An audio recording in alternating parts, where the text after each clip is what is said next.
तुम बीजेपी के पर्सनली तौर पर पाले हुए कुत्ते हो जिनके गले में पट्टा डाल रखा है सरकार ने। सिर्फ एक पार्टी के दल्ले हो, दलाल हो, इससे ज्यादा कुछ भी नहीं हो। और वो दलाल ही आज के टाइम पे देश का भविष्य तय करते। जंतर मंतर आंदोलन की कुछ ऐसी सच्चाई जो आप लोगों को नहीं पता होगा, आप लोगों के सामने बताते हैं। हमने जो अपनी आंखों से देखा, आप लोगों ने खाली टीवियों में देखा है, वीडियो में देखा है और पूरे देश ने देखा है।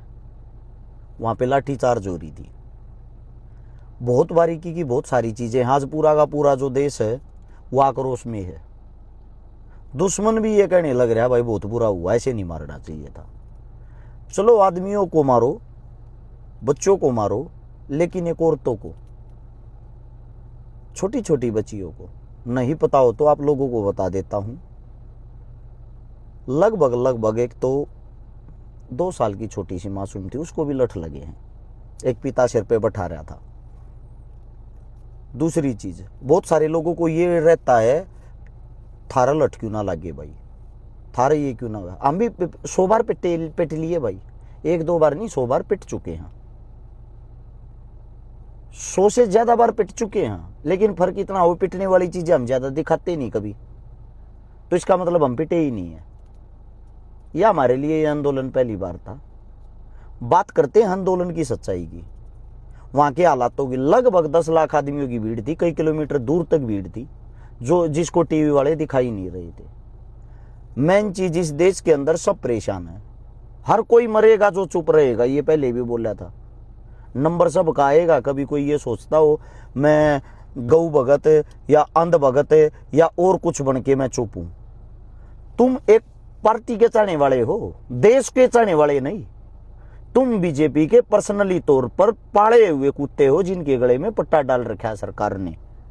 राम भगत अगर तुम अपने आप को मानते हो, जय श्री राम के दीवाने मानते हो, मंदिर चोरी पे बोलते, मंदिर चोरी पे आवाज उठाते और आगे आते, सड़कों पे आते, रोडों पे आते। राष्ट्र प्रेमी अगर होते, जो जवान होते हैं, सेना में जिनकी शहादत होती है, तुम्हारा खून खोलता, उसके ऊपर तुम आगे आते, आवाज उठाते।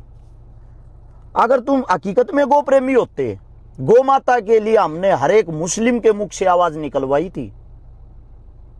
ईद वाले दिन हर मस्जिद से आवाज आई थी कि गाय को राष्ट्रीय पशु का दर्जा दो। कहां मर गए थे जब उस वक्त में तुम? कहां मर जाते हैं तुम्हारे अंदर के वे गो भगत उस टाइम पे? शिक्षा प्रेमी अगर होते, पेपर लीक में वहां जंतर मंतर पे देश के सामने खड़े मिलते तुम लोग। विज्ञान प्रेमी होते, इसरो के बड़े बड़े 100 वैज्ञानिकों ने एक साथ इस्तीफा दिया है। क्या किसी ने जाना देश के अंदर ऐसे क्या हालात आ गए कि इतने बड़े बड़े वैज्ञानिक इस्तीफा दे रहे हैं? अगर तुम सच में किसान प्रेमी होते, एमएसपी, खाद बीज और फ्री सिंचाई जो जिसको तुम लोग बोलते हो, उनके ऊपर, किसानों के ऊपर जब जब लाठियां चलती है तुम वहां आगे खड़े मिलते। तुम सिर्फ और सिर्फ एक पार्टी के दल्ले हो, दलाल हो, इससे ज्यादा कुछ भी नहीं हो। और वो दलाल ही आज के टाइम पे देश का भविष्य तय करते हैं। दलालों को ही इस देश का देश प्रेमी माना जाता है। बाकी सब के सब जो आवाज उठाते हैं सब देशद्रोही। किसी का पाकिस्तान से कनेक्शन है, किसी का खालिस्तान से कनेक्शन है, कोई देश को तोड़ना चाहता है, कोई चाइना का मुखबर है। कभी घर से बाहर निकल के आंखें खोल के अपने बच्चों के बारे में यह सोचना, तुम्हारे बच्चों के भविष्य की लड़ाई जंतर मंतर पे लड़ी जा रही है। तुम्हारे बच्चे जब बड़े होंगे, तुम्हारी सरकार नहीं होगी, तुम्हारी सरकार चली जाएगी। अच्छे अच्छे आए हैं, अच्छे अच्छे चले गए, अच्छे अच्छों का घमंड चला गया है। 2024 से अभी 26 में पहुंचे, 29 बहुत दूर है। पहले ही बहुत वीडियो में मैं बता चुका हूं, 3 साल तक लगातार ऐसे ही आंदोलन, ऐसे ही मौतें होंगी, ऐसे ही आदमी मरते रहेंगे, ऐसे ही लाठियां चार्ज होंगी, ऐसे ही मुकदमे लगते रहेंगे। हम चोर हैं क्या? आज के टाइम भी सुबह सुबह घर आके पुलिस बैठ गई थी।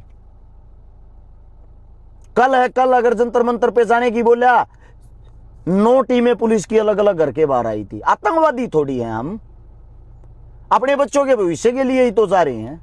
अब जंतर मंतर का वो काला सच जो आप लोगों के सामने बताता हूं। जंतर मंतर के ऊपर सबसे पहली चीज तो हमें यह समझनी पड़ेगी, पुलिस को गालियां देने से कुछ नहीं होगा।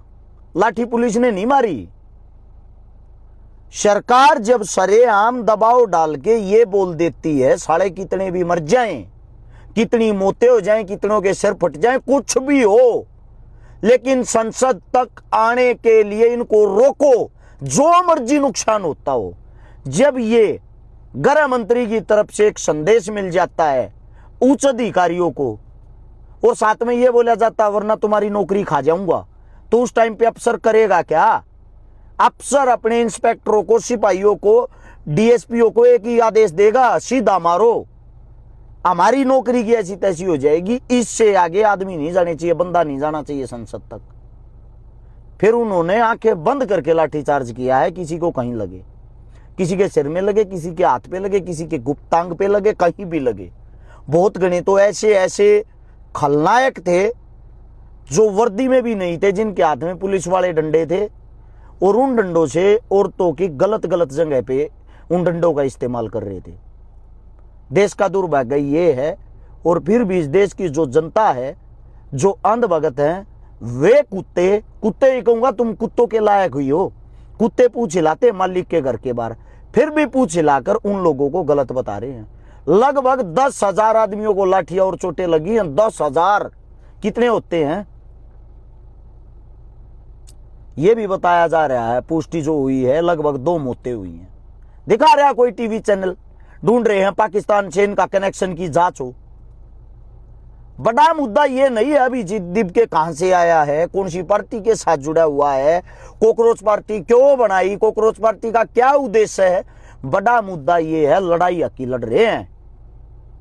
22-23 से जो मौतें हुई धर्मेंद्र प्रधान की इस्तीफे के कारण, मैं तो इस टाइम पे मूर्ख भी बीजेपी को मानता हूं।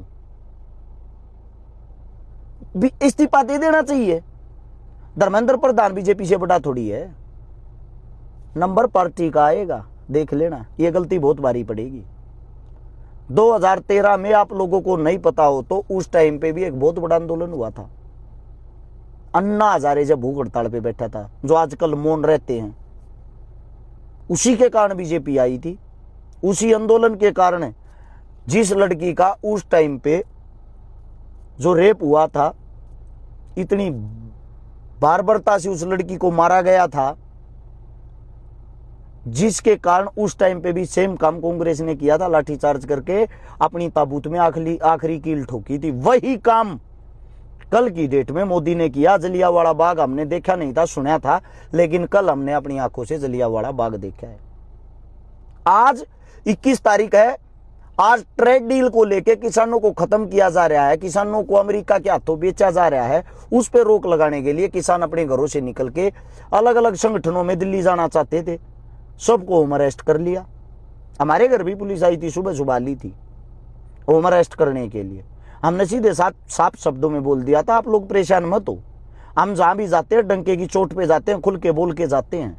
हमारा इन चीजों से ज्यादा मन भर चुका है।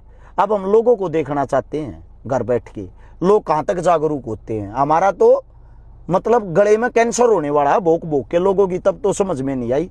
अब चारों तरफ से इस वक्त, एक तरफ से किसान दिल्ली को घेरने वाले हैं, एक तरफ से छात्र, और जब ये आपस में मिलेंगे ना, कहां से भागेगा मोदी। कल तो सदन से भाग गया, कल तो उसका काम चल गया, कहां से भागेगा। भागने से काम नहीं चलेगा, फेस करने पड़ेंगे कहीं ना कहीं। और कहां तक ये अंधभगत उसको कवर करेंगे। एक और बात बताता हूं आप लोगों को, इतने आदमी जब गए हैं, जितने भी मुख्य चेहरे थे सबके घर पे, तो कल पुलिस ने जाके उनको अरेस्ट कर लिया था। हर जगह बैरिकेड कर दिए थे, वहां आदमी नहीं जाने चाहिए।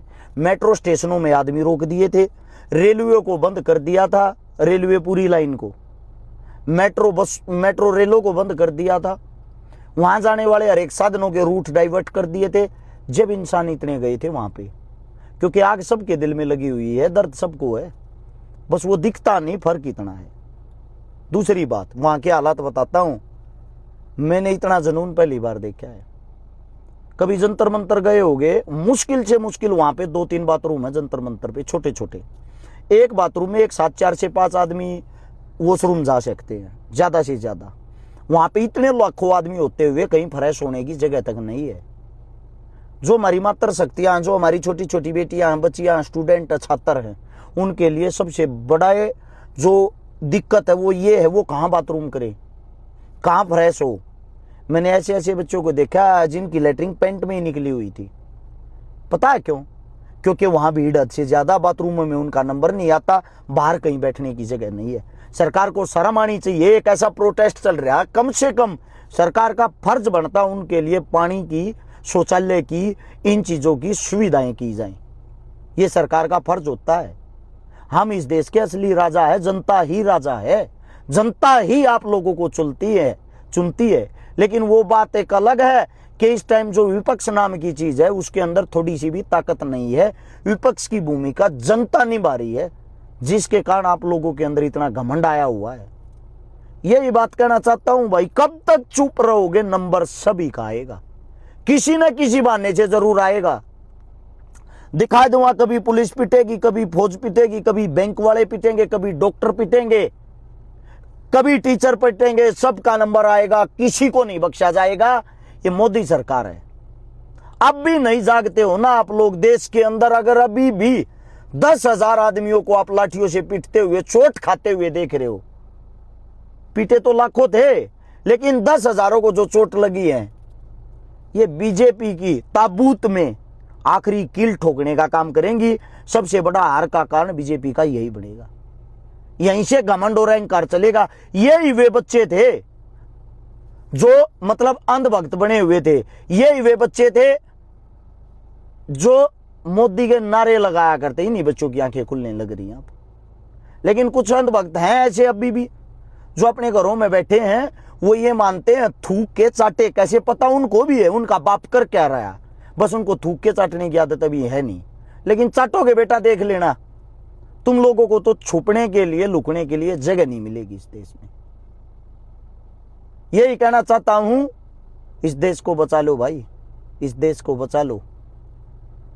ये वही काले अंग्रेज हैं जो हमारा 100 साल पुराना इतिहास रिपीट करने लग रहे हैं। सेम वही काले अंग्रेज हैं ये, जो गोरे अंग्रेज कर रहे थे। ये कल जलियांवाला बाग आप लोगों ने देख ही लिया। जलियांवाला बाग वाला काम ही जंतर मंतर पे हुआ है। अब भी आंखें नहीं खुलेगी तो आगे संभलने लायक भी नहीं बचोगे। इस देश में चुनाव भी नहीं होगा। इस देश में तुम लोगों को ऐसे ही पीटा जाएगा, ऐसे ही पुलिस तुम्हें घर आके ऐसे ही गिरफ्तार करेगी, मारेगी, कूटेगी, यही हालात करेगी। धन्यवाद आप सबका।